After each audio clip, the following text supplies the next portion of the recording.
हमारे एक मित्र है धर्मेंद्र जाट जी, हमारे परिवार के सदस्य हैं, सैनिक मंत्रा परिवार के दर्शक है।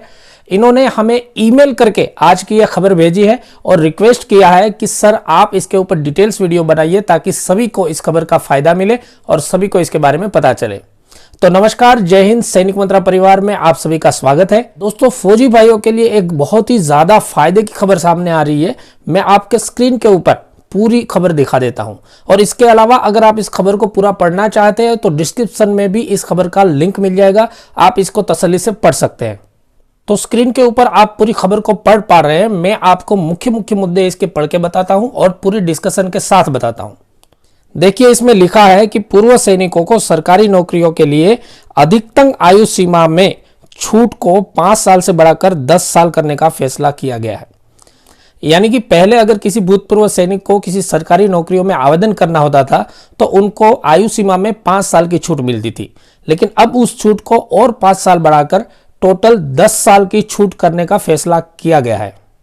और एक खबर यह है कि अब पूर्व सैनिकों के लिए न्यूनतम अर्हता अंकों में 5% की छूट को अभ्यर्थियों की अनुपलब्धता की स्थिति में 5% और बढ़ाने का भी निर्णय लिया गया है। यानी कि अगर कोई भूतपूर्व सैनिक सरकारी नौकरियों की एग्जाम देते हैं तो उसमें जो न्यूनतम नंबर लाने होते हैं, मान लीजिए कि 100 नंबर का पेपर है तो न्यूनतम नंबर 40 मार्क्स लाने होते हैं। उसमें भूतपूर्व सैनिकों को 5 अंक की छूट मिलती थी, बाकियों को 40 नंबर लाने हैं और भूतपूर्व सैनिक को 35 नंबर लाने हैं। लेकिन अब ऐसा निर्णय लिया गया है कि अगर किसी नौकरियों में भूतपूर्व सैनिकों की उपलब्धता नहीं है, जितनी वैकेंसीज है उस हिसाब से अगर भूतपूर्व सैनिक वहां पर उपलब्ध नहीं है तो इस छूट को और ज्यादा 5 अंक बढ़ा दिया जाएगा, यानी कि 10 अंकों की छूट दे दी जाएगी। तो ये एक बहुत ही फायदेमंद फैसला है दोस्तों, क्योंकि 1 नंबर और आधे नंबर के लिए भी काफी लोग सरकारी नौकरियों से वंचित रह जाते हैं। तो ऐसे में 10 नंबर की छूट मिलना ये एक बहुत बड़ी बात है। आगे एक और मजेदार खबर और है कि भूतपूर्व सैनिक कोटे से दे आरक्षण का लाभ लेकर सरकारी नौकरी पाने और फिर से किसी सरकारी पद के लिए अगर पूर्व सैनिक आरक्षण का दोहरा लाभ लेना चाहे तो यह उस स्थिति में ही देय होगा जब सीधी भर्ती के ऐसे उच्च पदों पर जहां निचले पद का अनुभव निर्धारित है। अब इस नियम के अनुसार क्या होगा कि कोई ऐसी उच्च पद की नौकरी है जिसमें कि किसी निचली नौकरी का अनुभव मांगा जा रहा है। एग्जाम्पल के तौर पे आप समझ लीजिए कि माइनिंग फील्ड की कोई सर्विस है तो उसमें काफी सारे एक्सपीरियंस मांगे जाते हैं। उसमें यह मांगा जाता है कि भाई 5 साल या 3 साल का माइनिंग मैन के तौर पे आपका एक्सपीरियंस चाहिए।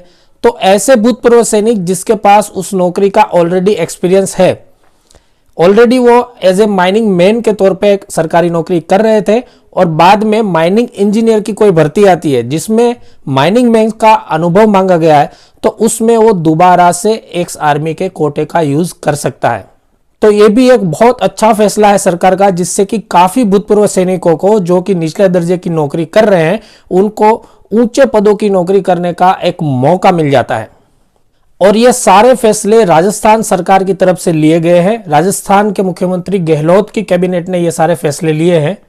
तो वीडियो बनाने का लक्ष्य सिर्फ इतना ही था दोस्तों कि जब एक मुख्यमंत्री, एक राज्य सरकार भूतपूर्व सैनिकों के लिए इतनी अच्छे फैसले ले सकते हैं और इतनी अच्छी बातें सोच सकते हैं तो बाकी सरकार क्यों नहीं ले सकते। सैनिक मंत्रा परिवार की तरफ से हमारी आपको जागृत करने की एक कोशिश थी इस न्यूज के माध्यम से कि आप जहां कहीं भी हो वहां पर जो भी भूतपूर्व सैनिक संगठन है उनके पास आप इस खबर को पहुंचाइए और सबको बताइए कि राजस्थान सरकार ने ऐसा अच्छा फैसला लिया है, ताकि जहां पे कहीं भी आपके संगठन सक्रिय हो, कार्यकर्ता हो, तो वो किसी ना किसी रूप से सरकार को चिट्ठी लिखे और शायद हो सकता है कि सरकार इसके बारे में सोच ले और सभी को इसका फायदा मिल जाए।